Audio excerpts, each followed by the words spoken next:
la idea es compartir experiencias y bueno, yo como vivo en Capital Federal, pero soy de Chaco, así que siempre me gusta estar en el interior, porque la gente del interior tiene vida de interior y yo la recuerdo siempre.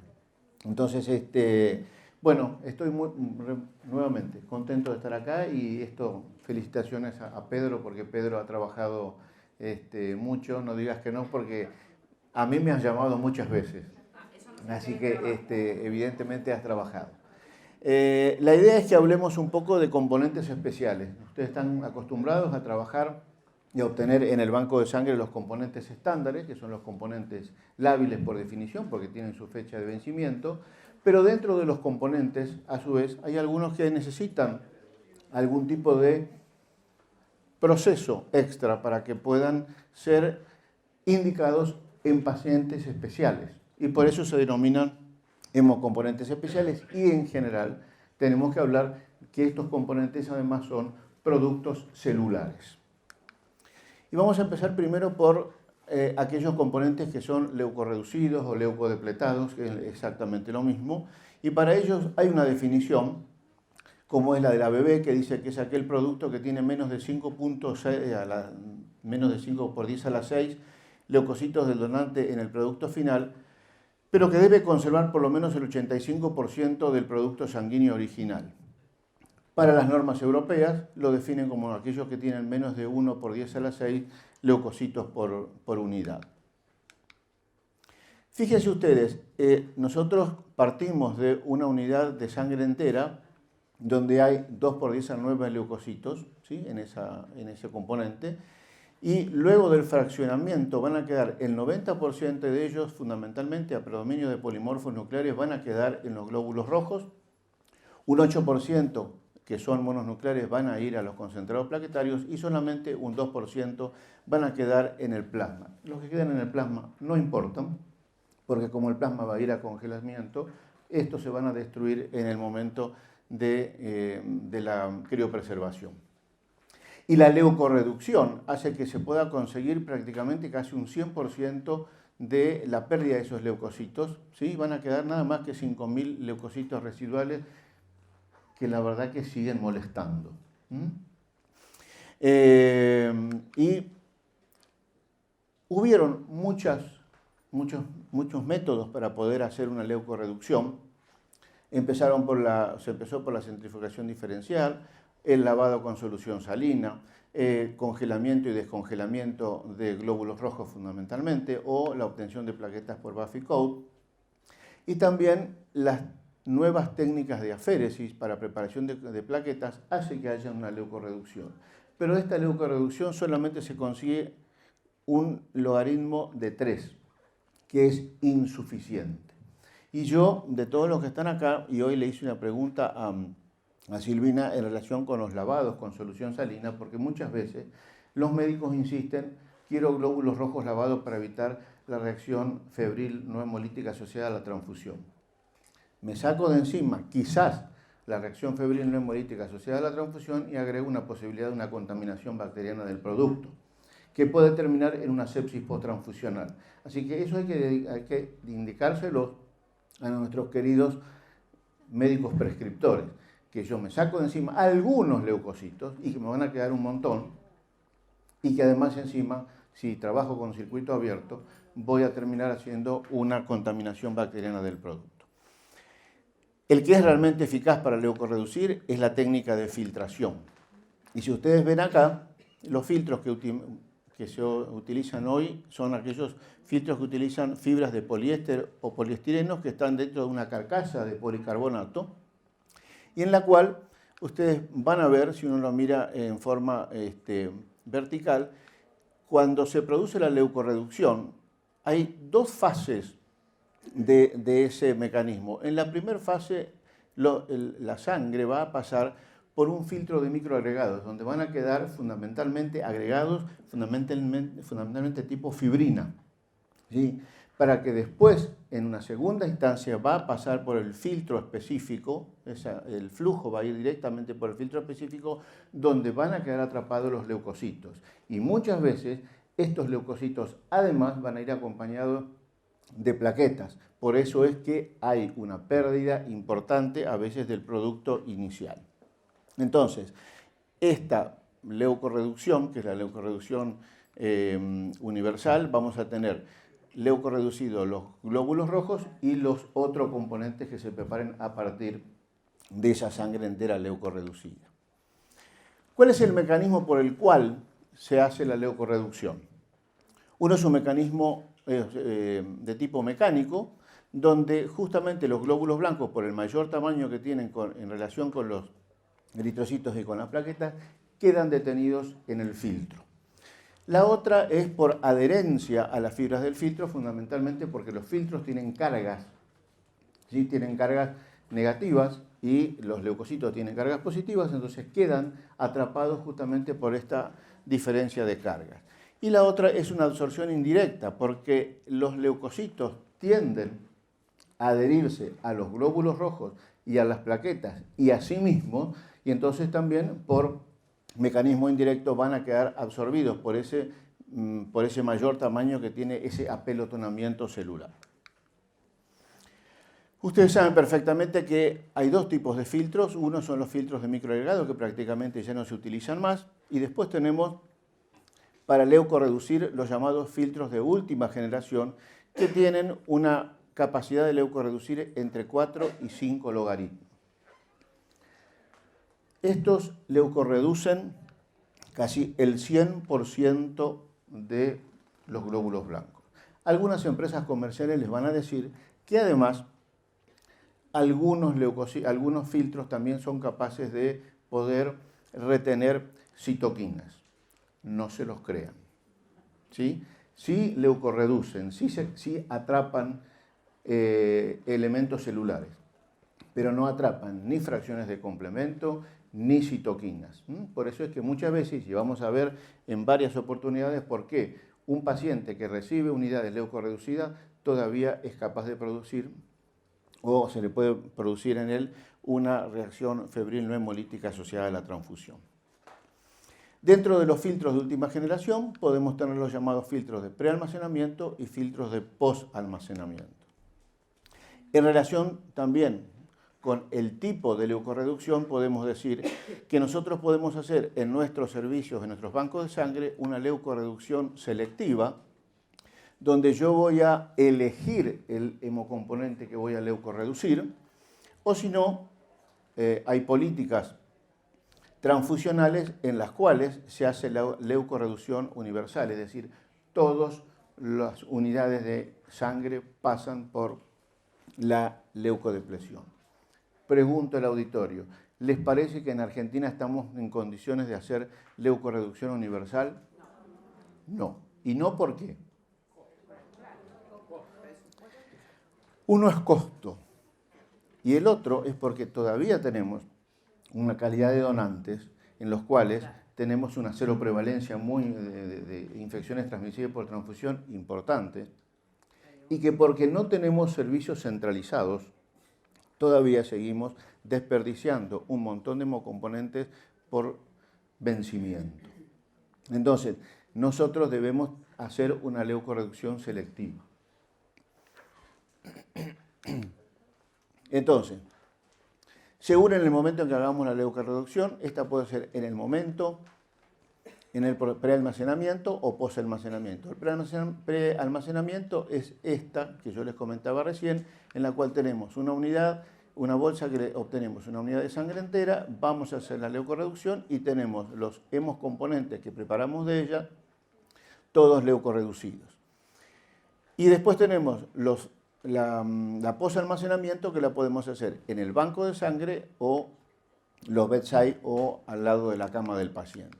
Entonces tenemos el filtro para leucorreducción, podemos hacer en el banco de sangre la llamada leucorreducción bolsa a bolsa, y ahí tenemos ya este hemocomponente que está leucorreducido, y si no tenemos el bolsa paciente en el cual directamente se coloca el filtro en la unidad que vamos a transfundir y se lleva a cabo la leucorreducción en ese momento. La desventaja principal de la leucorreducción al pie de cama es fundamentalmente porque no podemos hacer un control de calidad de esa leucorreducción. En cambio, los otros procedimientos sí podemos hacer un control de calidad pre y post leucorreducción. Importante para tener en cuenta la eficacia y la calidad del producto leucorreducido es el tiempo y la temperatura en la cual se lleva a cabo la filtración.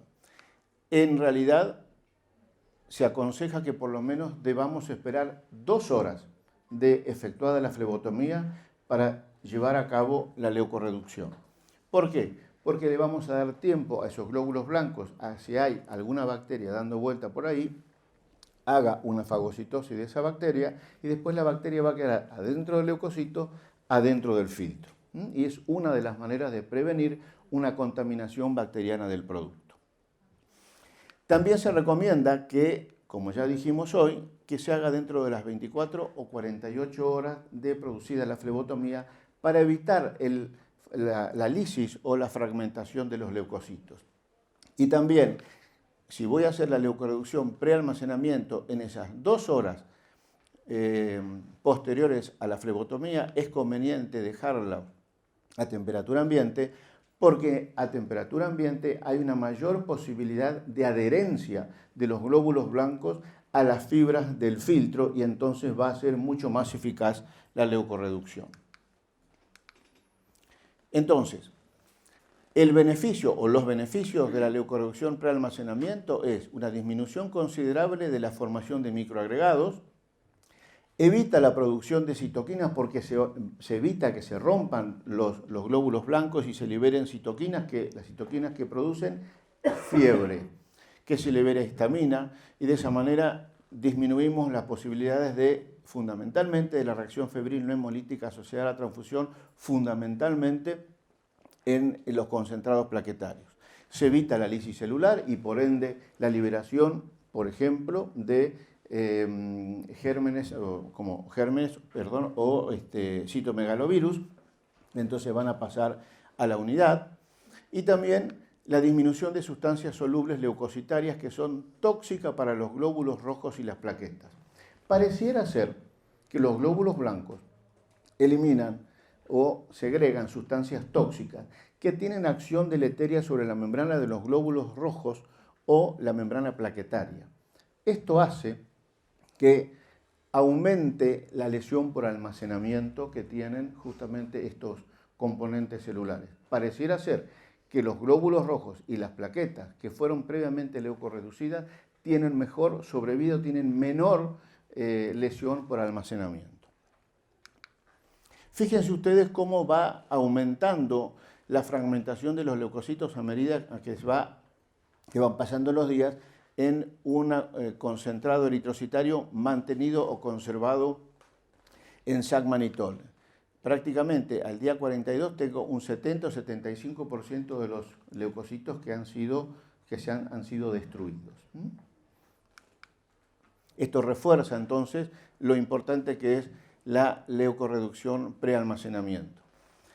La desventaja de la leucorreducción al pie de cama es que no hay una temperatura controlada, que el flujo es variable y eso muchas veces interrumpe la transfusión, hace que la transfusión se suspenda y haya que empezar con otra unidad, ¿sí? Entonces eso va en contra de lo que es el mantenimiento de un stock del banco de sangre.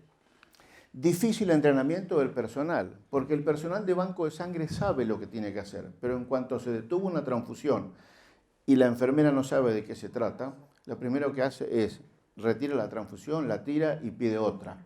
O no pide otra y el paciente al final de cuentas no tiene el efecto terapéutico deseado porque la transfusión no llegó a completarse. Y por supuesto, como decíamos hoy, no se puede hacer un control de calidad cuando se trabaja con este tipo de filtros. ¿Cuáles son las indicaciones de los componentes leucorreducidos? Se lo puede o está indicado para evitar o disminuir la reacción febril no hemolítica asociada a la transfusión, la sensibilización a los antígenos HLA y por ende a la refractaria plaquetaria y también disminuye el riesgo de la transmisión de agentes infecciosos, fundamentalmente citomegalovirus y las bacterias. Y por otro lado también pareciera ser que disminuye la incidencia de la inmunomodulación negativa asociada a transfusión y el daño miocárdico por reperfusión. ¿Qué es la reacción febril no hemolítica asociada a la transfusión? Bueno, la podemos definir como el aumento de la temperatura corporal de más de 1 grado centígrado dentro de las 3 horas de realizada la transfusión. El paciente, durante esta reacción, comienza con escalofríos, sensación de frío, temblores y muchas veces cefalea y náuseas. Y muchas veces es subdiagnosticado porque hay muchos pacientes que reciben los hemocomponentes con esa famosa premedicación que usan el combo de antipiréticos, corticoides y antihistamínicos, que no sabemos para qué sirve, pero psicológicamente la tranquiliza la enfermera, lo tranquiliza el médico, y desde el punto de vista fisiopatológico, la única manera de prevenir una reacción febril neumolítica asociada a la transfusión es un antipirético, ¿sí? Pero no siempre hay que dar antipirético, ¿sí? Hay que dar antipirético cuando en realidad se tomaron todas las medidas necesarias y aún con las unidades leucorreducidas, el paciente sigue haciendo fiebre. Desde el punto de vista fisiopatológico tenemos un paciente que tiene anticuerpos antileucocitarios por embarazo, por transfusiones o por trasplantes y que recibe un hemocomponente con leucocitos. Entonces se produce una reacción antígeno-anticuerpo, se activa el complemento y fundamentalmente la fracción C5a provoca la estimulación y la degranulación de los macrófagos y se producen estas sustancias solubles o mediadoras de la inflamación que son las que van a actuar en el centro termorregulador del hipotálamo y el paciente hace fiebre. Entonces, ¿quiénes son los culpables de esto? Los granulocitos. Porque como consecuencia de la liberación de aminas vasoactivas vamos a tener alteración del ritmo cardíaco, la liberación de pirógenos endógenos nos lleva a la ocurrencia de fiebre y como consecuencia de la activación del complemento tenemos el compromiso respiratorio.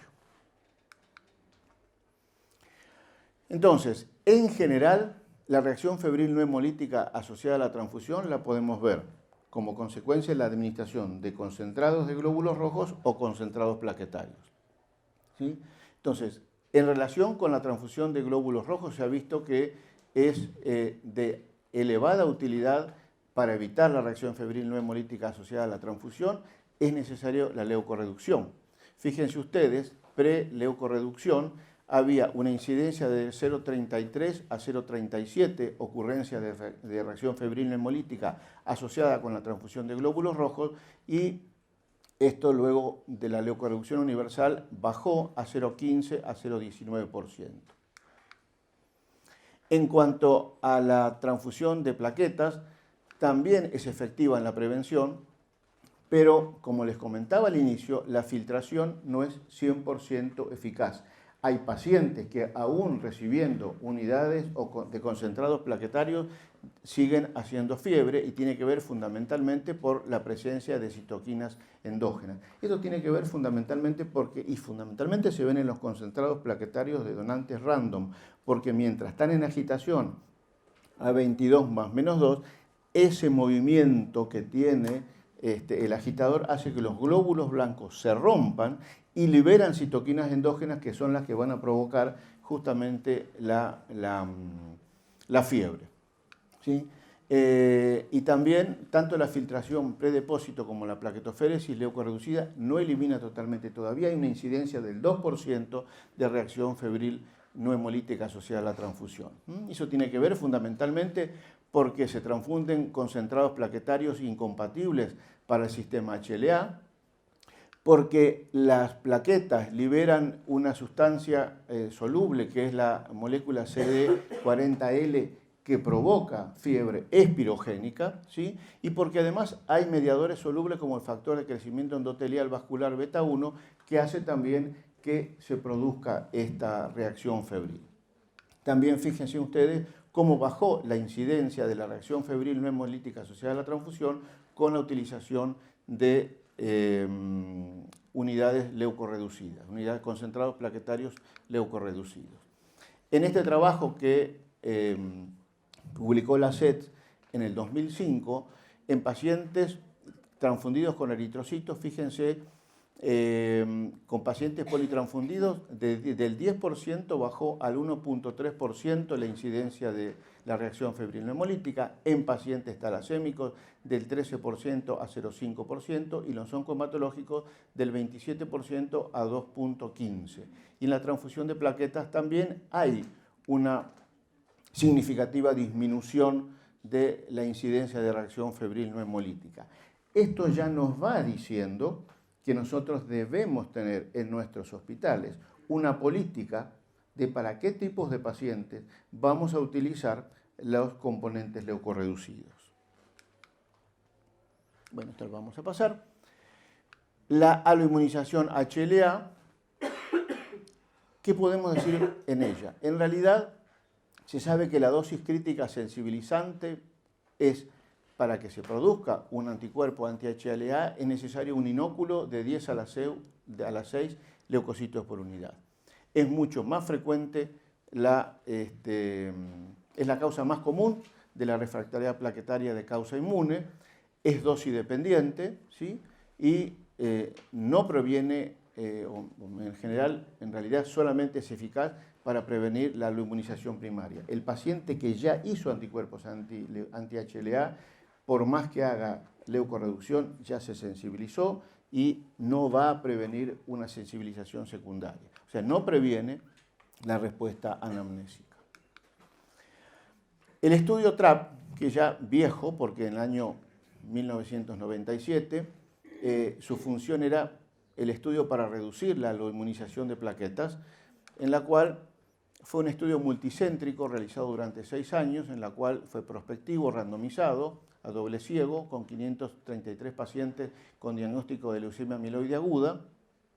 El propósito era evaluar la eficacia que tiene justamente la leucorreducción. Y tuvieron un grupo control que recibieron unidades no leucorreducidas, y después tenían un grupo tratado con plaquetas irradiadas con luz ultravioleta, plaquetas de pool filtradas y plaquetas de aféresis filtradas.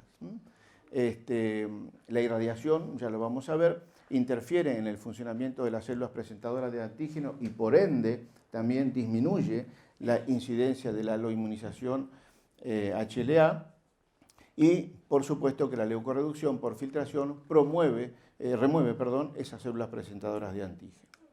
Entonces, fíjense los resultados ya en el año 1997. La incidencia de la reacción febril no hemolítica asociada a la transfusión fue mucho menor con componentes leucorreducidos. Lo mismo que la refractariedad plaquetaria. Tanto la inmunización como la refractariedad plaquetaria fue francamente menor frente al grupo control cuando estos pacientes fueron transfundidos con unidades leucorreducidas. Entonces, las indicaciones para prevenir la inmunización HLA es en pacientes politransfundidos y trasplantados, ¿sí?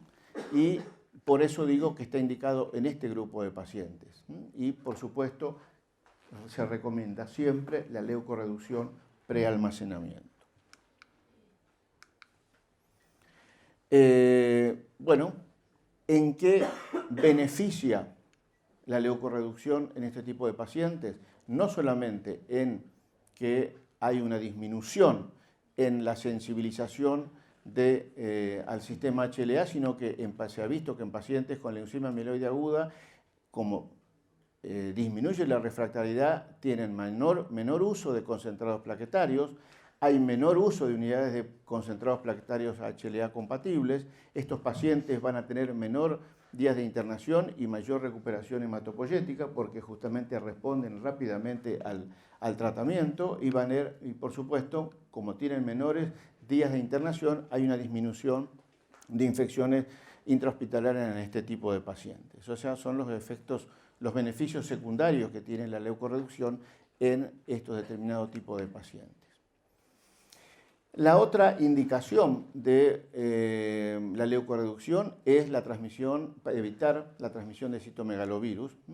La incidencia posttransfusional de citomegalovirus fue del 23 al 27%, bajó entre el 1 y el 4%. ¿Por qué? ¿Cuál es el motivo por el cual está indicada la leucorreducción? Hoy lo vimos con Silvina, fundamentalmente porque hay una elevada seroprevalencia de la población que es citomegalopositivo, ¿sí? Por otro lado, se hacen gastos innecesarios en serología para buscar unidades citomegalonegativos. Por otro lado, también por ser una técnica, podemos tener donantes en periodos de ventana, o sea, con falsos negativos, y en realidad son pacientes que son donantes que van a transmitir, a través de su producto, van a transmitir el citomegalovirus. Por eso es que es tan eficaz administrar una unidad leucorreducida como una unidad citomegalonegativo para evitar el citomegalovirus posttransfusional.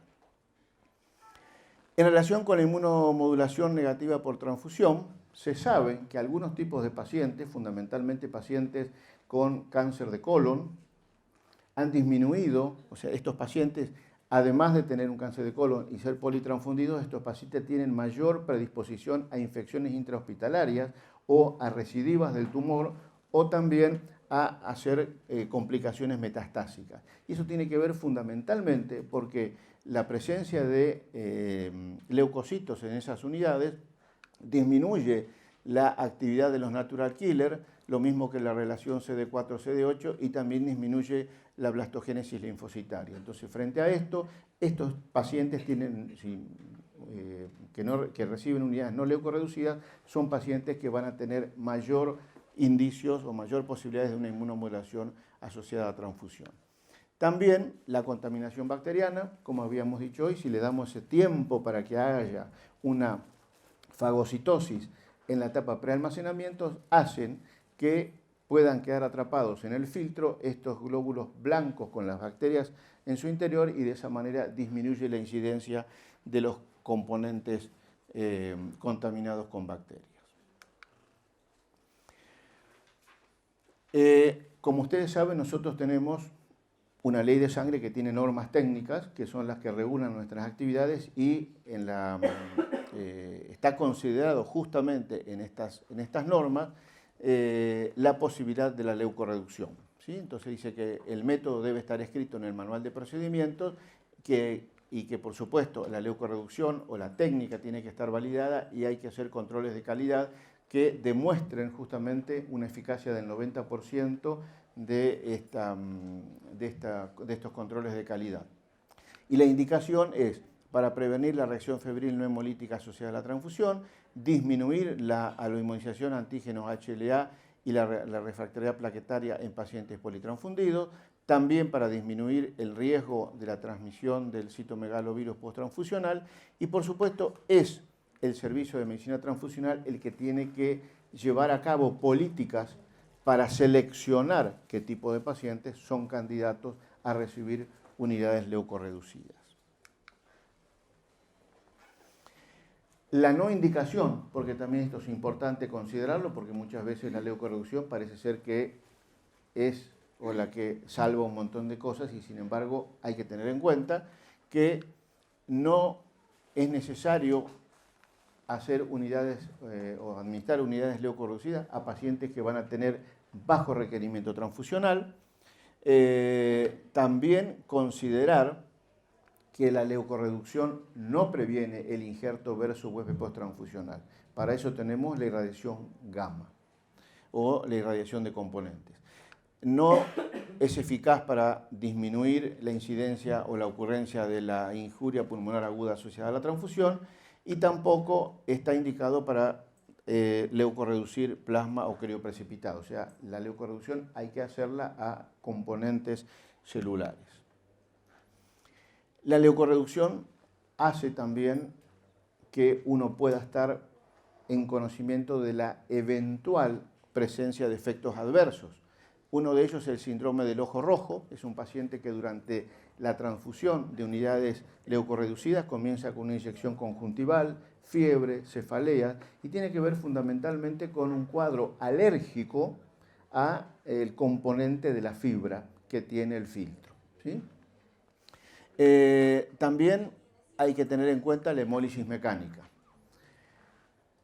Y para esto hay que ser muy cuidadoso y hay que tener personal entrenado. La leucorreducción tiene que hacerse solita. ¿Sí?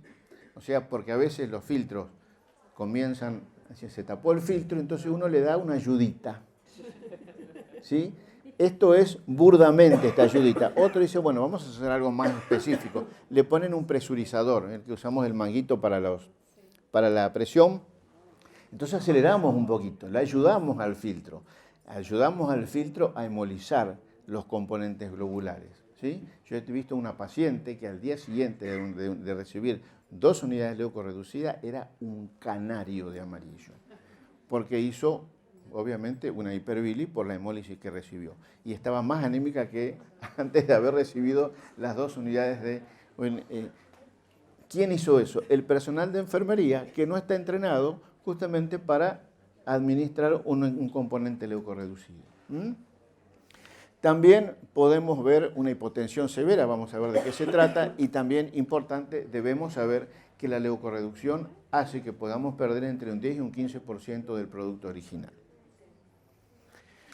La hipotensión severa se ha visto en pacientes en los cuales reciben componentes a través de filtros que tienen en su superficie cargas negativas.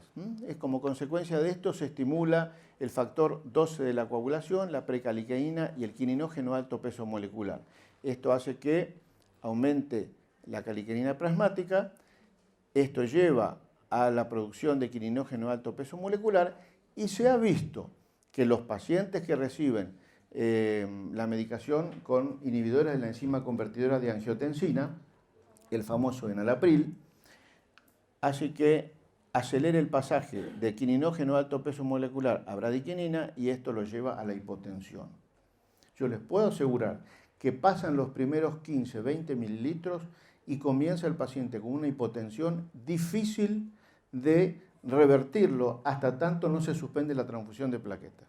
Se suspendió la transfusión de plaquetas y a los 15 minutos el paciente volvió a tener una presión como la tenía antes, igual de baja o igual de alta o igual de normal. ¿Sí? En realidad eso tiene que ver fundamentalmente con filtros que tienen cargas negativas. Como consecuencia de esto quedan todavía algunas marcas que tienen este tipo de filtros, pero el 90% de los filtros que hay en el país son filtros que no provocan este tipo de reacción adversa. Bueno, costo-efectividad. Bueno, ya habíamos hablado que en realidad, por supuesto, la utilización de filtros trae aumentos a la transfusión o al costo de base que tiene una transfusión, que tiene que ver con el costo del filtro per se, porque se necesita un personal que debe estar capacitado, se necesita también materiales e instalaciones, se debe hacer un control de calidad y por supuesto esto aumenta o exacerba los gastos generales. Pero de todas maneras, desde el punto de vista de la respuesta clínica, debemos saber que vamos a tener indicaciones específicas para disminuir el riesgo de la reacción febril hemolítica asociada a transfusión, de la prevención de la lemonización al sistema HLA o la prevención del citomegalovirus, de manera que es costo efectiva si uno evidentemente tiene una selección de pacientes a los cuales les vamos a indicar este tipo de filtros. Y recordar siempre que la filtración, para que fuera eficaz, tiene que ser una filtración pre-almacenamiento. ¿Hasta acá alguna pregunta?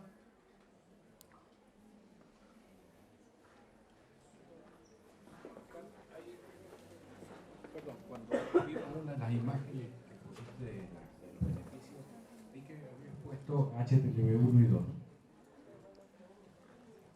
Sí, antes de todos los virus que son intracelulares, por ejemplo, el herpesvirus tipo 8, el HTLV1, el HTLV2, como son intracelulares, al quedar atrapados en el filtro, podrían disminuir el riesgo de la transmisión.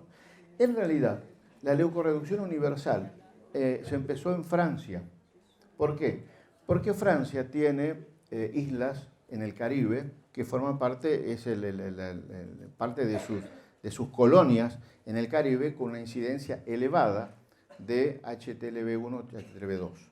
Entonces, lo primero que hicieron para evitar el HTLV1 post-transfusional era leucorreducir. Entonces, había ciudadanos de primera en el Caribe y ciudadanos de segunda en Francia, en el continente. Entonces dijeron, o son todos ciudadanos de primera o son todos ciudadanos de segunda. Entonces empezaron con la leucorreducción en Francia y a partir de ahí después lo hicieron para toda Europa. En algún momento también se dijo que podía disminuir el riesgo del Creutzfeldt-Jakob. Definitivamente no es un prión y realmente no tiene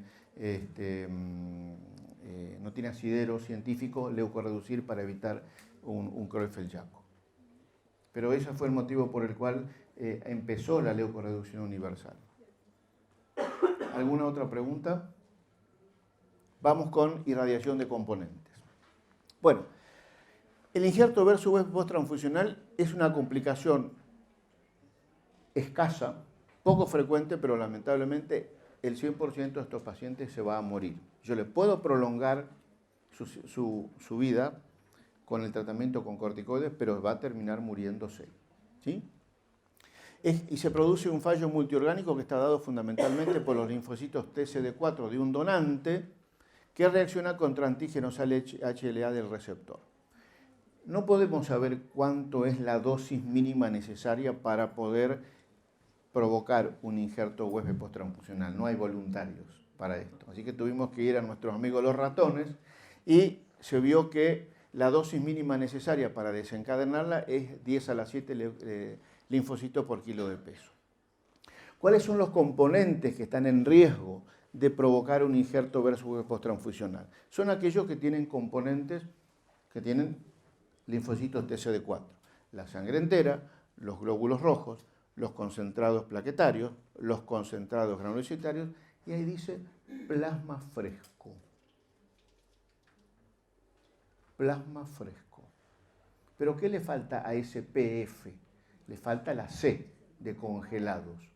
¿En qué caso ustedes transfundirían plasma fresco? ¿O qué es un plasma fresco? Ojalá nunca sufran un paciente con una PTT, AB positivo o a grupo AB, o grupo B, donde utilizan su plasma B, lo consumen, le piden al vecino de enfrente, al de arriba, al del departamento de abajo, y se terminó el plasma B o AB. Entonces hay que ir a buscar a familiares, y a veces familiares cosanguíneos, que tienen el grupo B. Entonces, le hacen plasmaféresis al familiar cosanguíneo y lo transfunden rápidamente, o sea, sin pasarlo por la congelación. Eso es plasma fresco con linfocitos TCD4 inmunológicamente activos. ¿Sí? Entonces, yo tuve un paciente que le hicimos 43 ciclos de aféresis. Claro, los 5 primeros conseguimos plasma B.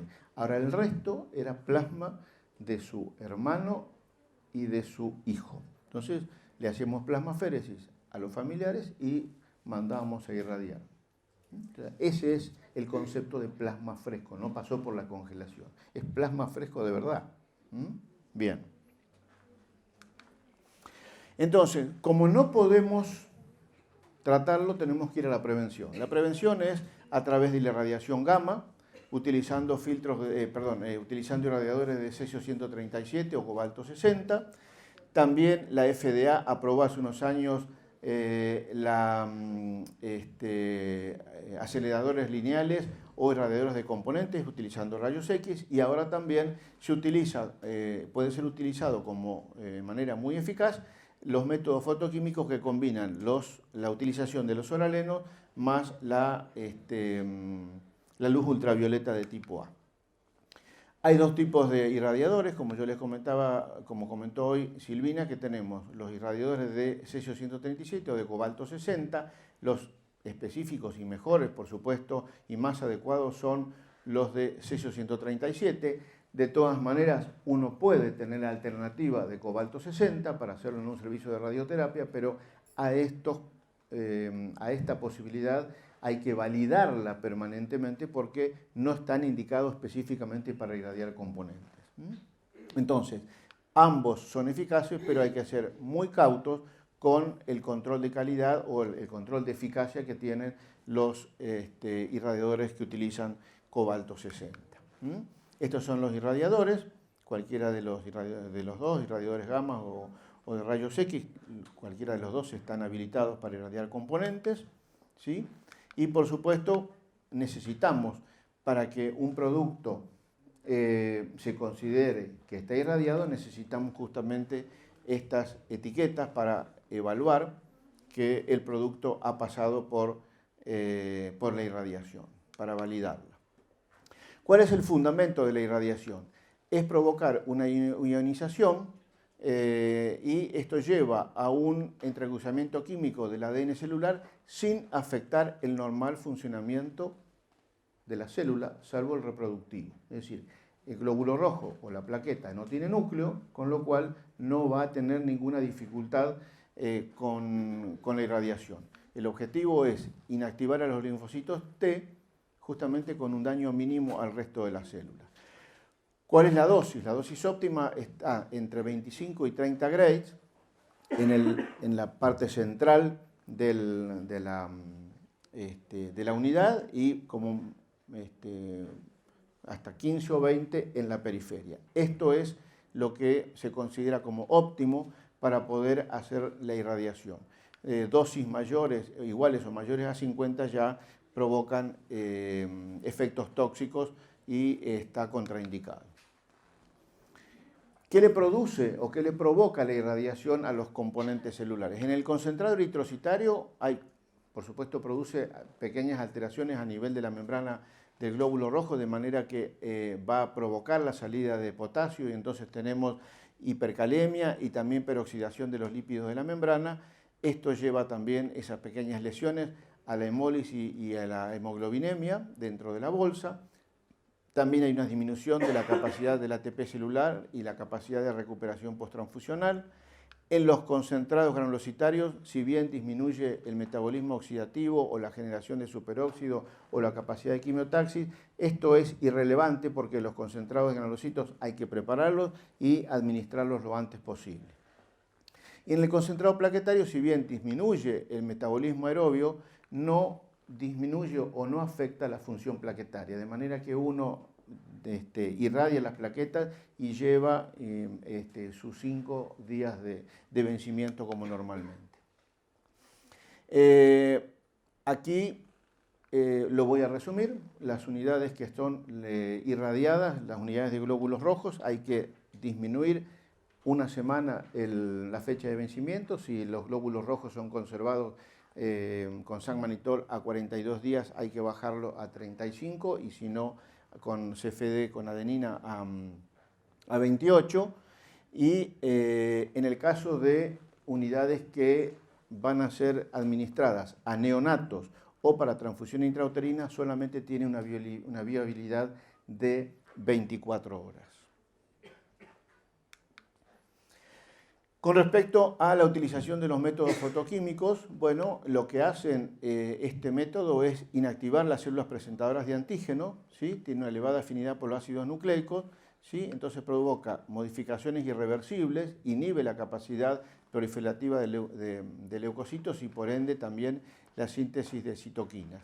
Y además, están hoy la FDA y en la Comunidad Europea están autorizados o validados solamente para los concentrados plaquetarios. Entonces, lo que se hace es preparar el pool de plaquetas, se pone en contacto con el soraleno, se lo deja que actúe y luego se lo pone sobre una fuente de luz ultravioleta. En una primera etapa se produce justamente el entrecruzamiento del soraleno con las bases púricas y pirimídicas del material nuclear en forma reversible. Una vez que toma contacto con la luz ultravioleta, esa unión es irreversible y le impide justamente la reproducción de agentes infecciosos, y también de leucocitos y de linfocitos. Y de esa manera entonces impide la reproducción de, en este caso, de los linfocitos T inmunológicamente activos. Las normas técnicas de la Ley Nacional de Sangre dice que nosotros debemos elaborar procedimientos para el cumplimiento de este objetivo. También acuerda de que es para prevenir el riesgo del injerto versus huésped posttransfusional y que debemos evaluar cuáles son los pacientes en riesgo de hacer un injerto huésped posttransfusional. Pacientes o receptores que tienen inmunodeficiencias celulares congénitas o mixtas, los que tienen receptores de células, los que van a ser receptores de células progenitoras hematopoyéticas, autólogas o halogénicas. ¿Cuándo comenzar con la irradiación? Cuando el paciente empieza con la inducción para el trasplante, debe empezar a recibir unidades irradiadas. ¿Hasta cuándo? Solo el médico de cabecera lo decide, ¿sí? Hasta que él decide que el paciente salió de la inmunosupresión, el paciente debe recibir unidades leucorreducidas. Leucorreducidas y además irradiadas. Pacientes con enfermedad de Hodgkin, pacientes que reciben transfusiones de granulocitos, para las transfusiones intrauterinas o los neonatos que recibieron transfusiones intrauterinas o que van a ser exsanguinados, los neonatos con peso menor a 1200 o 1500 según la política institucional, transfusión de unidades provenientes de donantes cosanguíneos, ¿sí? De donantes cosanguíneos de cualquier tipo de parentesco. En su momento se decían que hasta segundo grado de parentesco, hoy a cualquier de grado de parentesco deben recibir unidades irradiadas. Y por supuesto, si reciben transfusiones de plaquetas HLA compatibles, también deben recibir unidades irradiadas. Indicaciones probables: pacientes con enfermedades hematológicas en tratamientos con drogas citotóxicas, o pacientes que reciben altas dosis de quimioterapia o radioterapia, o una terapia con inmunosupresores agresivos, y pacientes con aplasia medular que tienen terapia inmunosupresora. Controversiales en pacientes receptores de órganos sólidos, y cuando son controversiales hay no indicación, ¿sí? O pacientes con anemia aplásica sin terapia inmunosupresora, y tampoco está indicado en unidades que van a ser administradas a pacientes con SIDA o pacientes anémicos que tengan hemoglobinopatías o que tengan algún defecto de membrana del glóbulo rojo o alteraciones metabólicas. Otros componentes especiales, hoy habíamos hablado de los glóbulos rojos lavados, ¿sí? Hay dos indicaciones en medicina transfusional, para